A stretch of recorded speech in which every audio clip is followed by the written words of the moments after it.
everyone for showing up. Coach Coach Prime Sanders, second press conference on the heels of the second signing day, first day of the late signing period. So, Coach, you have a couple opening statements, and then we'll ask for questions. We're going to be tight on 30 minutes, and he's got a couple one-on-ones. It'll be real tight getting in and out of here. Thanks, guys. I apologize first and foremost. My nose is a little running, and I don't know how this happened because I absolutely adore the weather. I think Texas got me. I was in Texas, and I was delayed because when snow hits Texas, all hell breaks loose. But I made it back last night because I had one of my favorite guys, Lil Wayne, was here to think of some wonderful things to bless us and encourage our relationship. Let me start by saying I absolutely love Boulder, Colorado. I really do. It was a hidden gem for me because I had no idea. I ain't never been skiing. I really never played in the snow. And 14 years in the NFL, God just blessed me that much. But now I'm just ecstatic about Vail and everything associated to this. I absolutely love it. I can't wait to get into a home so I could lay down and chill and have my dog run around the yard and call the place home.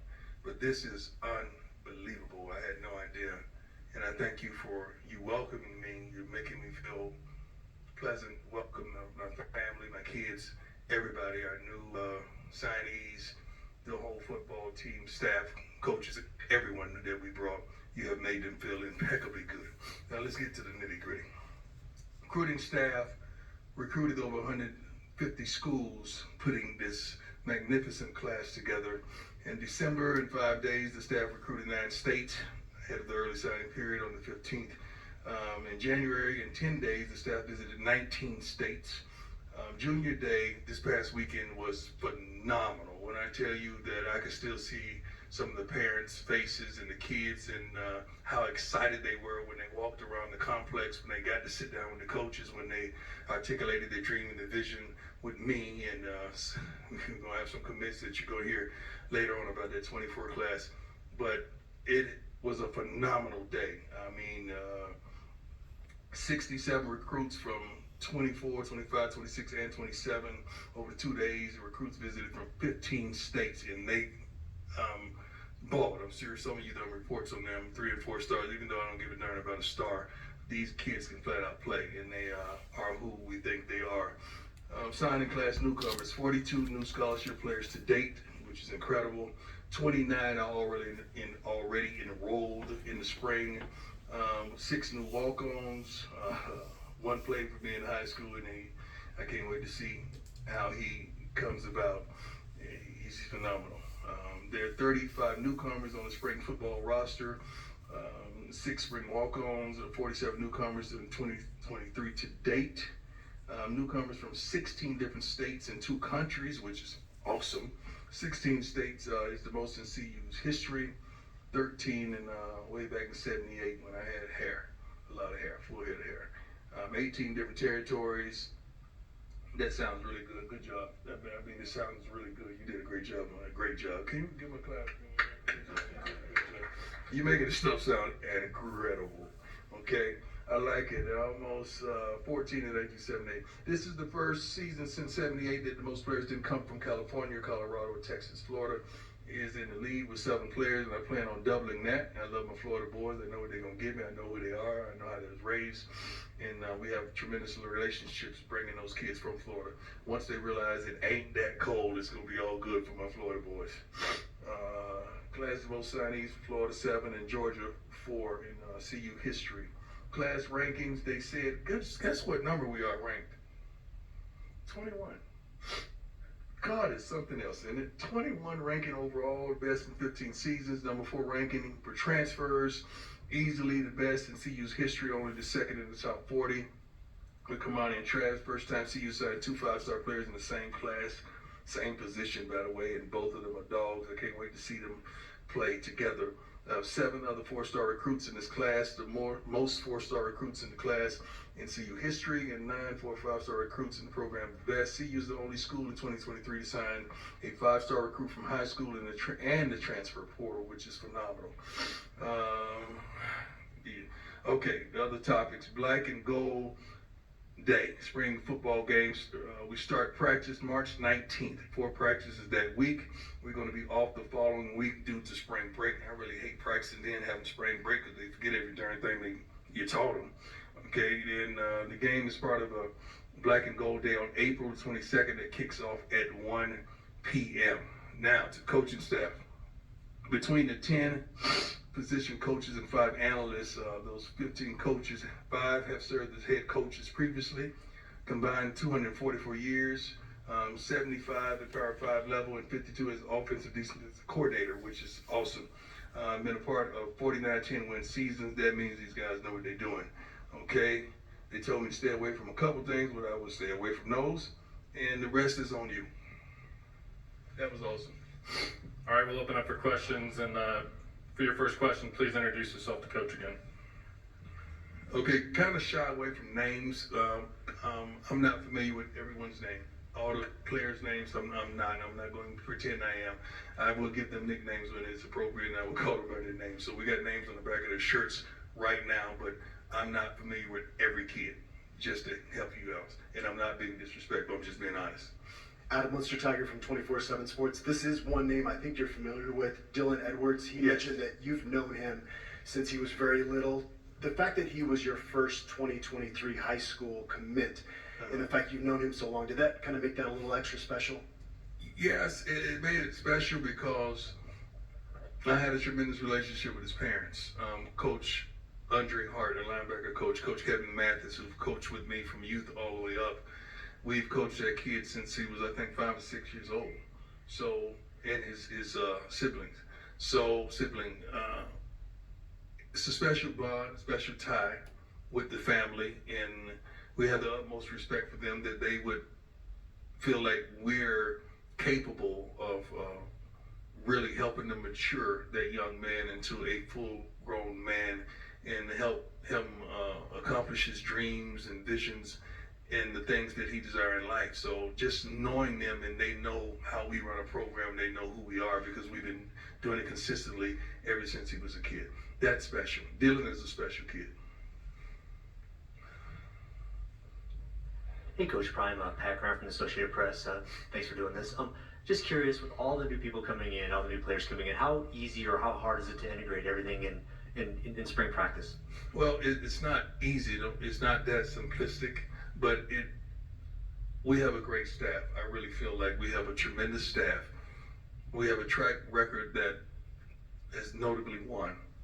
And I'm not the coach that dictates everything. I want to hear all my coaches speak because they have so much. I just gave you how much, 244 years of combined coaching. I like to hear because I want to know what works. What do you think works? So I'm making sure my defensive coordinator, my offensive coordinator is satisfied, as long as my special teams guy when it comes to compiling the practice. Coach Flea is the assistant head coach. We've been doing it together for the last 2.5 years at Jackson. So you kind of know what I like as a schedule. And we're going to keep it moving and keep it fast and play fast and play quick, but it's going to be 100% effort. And that starts in the weight room, and it started a week ago in the weight room. And those guys are working their butts off. I'm happy with what I'm seeing from these young men as well as coaches. Coach Brian Howell from the Boulder Daily. My man. You obviously played cornerback, so you know the value of that position, but the quarterbacks in the Pac-12 are going to be tremendous next year, and you guys now have Travis Hunter, Cormani McLean. Can you talk about why that was such a big priority for you to make sure you got elite corners in this conference? I'm not just going to say this conference, you need elite corners and elite pass rushers from anywhere. A lot of coaches build inside out. I build both ways. I build outside in when I'm thinking defensively. Okay, we're going to think the pass rush, the corners, the pass rushers, let's go get it. Okay, now let's go get the big boys to make sure they stabilize and control the run game. But when you're able to attain a couple guys of that caliber, not only guys that are really good corner, but they make plays on the ball. Both of those guys have tremendous receiver ability and capability, and some of the other guys that we brought in and some of the guys we're bringing in, we're not done. This is just a pause. This is just a comma. Because there's a lot of people that's going to bungee jump in that portal after spring because they're going to be disappointed in the playing time, the commitment, or the level of participation that they're garnishing. And we're going to take advantage of that. So we're not done. This is just a comma for spring. But I love where we are. in what we have. I love the secondary for what I see on paper. Joe Rico, My Last Sports Radio, the final word.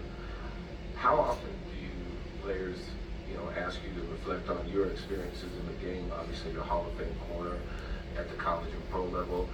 How often does that affect the recruits? Because I know, speaking for myself, I think it would have a big impact the fact that you've had such success in the game. I don't think when we're recruiting, they ask me to reflect on the game.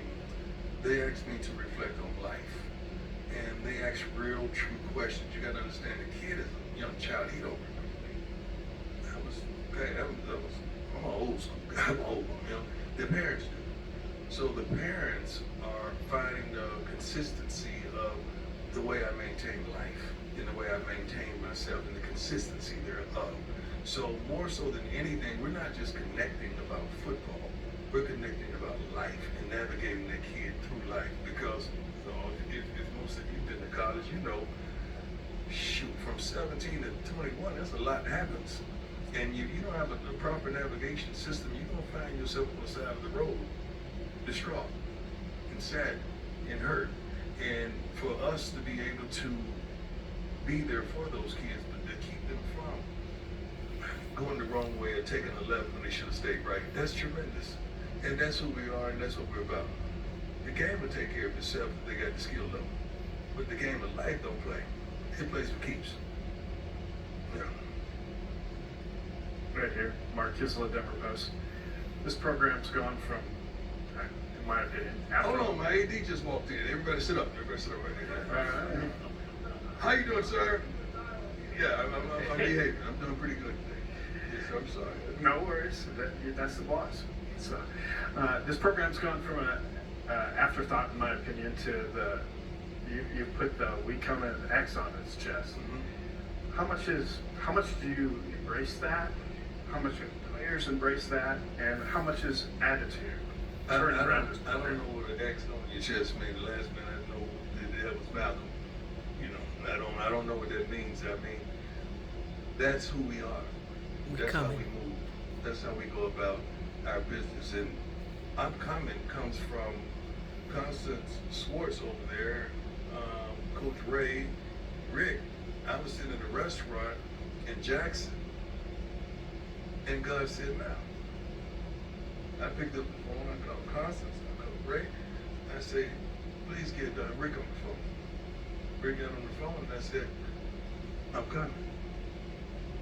That's where that came from. That's truly where that came from. And he thought it was getting ready to say something else, but as it was coming, he said he was preparing for the worst. I'm not preparing for the best, baby. I'm coming. So that's who we are. That's what we are. I hear it all the time. Every time I take a picture with one of the mothers that the kids, she said, I brought my Louis. So that's just hilarious to me because they're listening to those things. But we embody that. We're training now in that weight room because we're coming. Our coaches up there preparing practice scripts and game plans because they're coming. I mean, these kids we're recruiting our butts off. We're not recruiting just no ordinary Tom, Dick, and Harry. We recruit some guys that can light up their scoreboard and prevent touchdowns from occurring. We're coming, and we're serious about that. Coach Bryant? Yes, sir. Voice of the boss, Mark Johnson. Love that hat, man. I'm gonna wear one just like it tonight, and the little thing that we have, and I got a nice one too. I look forward to it. Yeah. We'll see it. Hey, off the top, you talked about how much you love Boulder. Yes. And how you come to love this place. You know what the history is here. You know what you've done in your past. But I'm wondering, when you put a class like this together, well, what are you presenting to the kids? What are you selling to? What's the pitch? I don't sell nothing. That's the thing. It is what it is. One of the first things I say, if you're here for NIL or be rich, we're not the school for you. But if you're here to become a man, get a degree, a tremendous education, and grow, win, and go pro, possibly if you do all the correct things, we are. So we're not in here for the NIL, we're here for the NFL, and we're here to make you a man. But we don't have anything for sale. I'm not selling, hey, you're going to be, I'm not, we don't do that. We're so honest and so genuine and so real with these kids and their parents, and I think they embrace that, they embody that, they understand that there's authenticity there. Any question that they could ask, a kid just asking me about playing both sides of the ball. I say, yeah, if you dominate on one side, I'd be a fool to put you on both sides. You average, that makes me look stupid. You got to dominate on both sides of the ball. And I say, by the way, who else is going to let you do that? Who else have the capability to understand that besides me? I say, just ponder, just keep that in your mind when you go visit places. I don't talk about any other school. I ain't got time for that because I'm so engulfed in what we do. But when you make those comments, who else has the possibility? If the city sells itself, we don't have to sell it. You look at the darn windows and see those mountains, it's a wrap. I mean, this is over. The city is beautiful, virtually crime-free. Everybody's been pleasant. Everybody's been wonderful. Everybody's been energetic and ecstatic about the potential of what we're putting together. You see it. You see we coming. We can't wait and we're anticipating it, but you know what we're putting together. We're coming.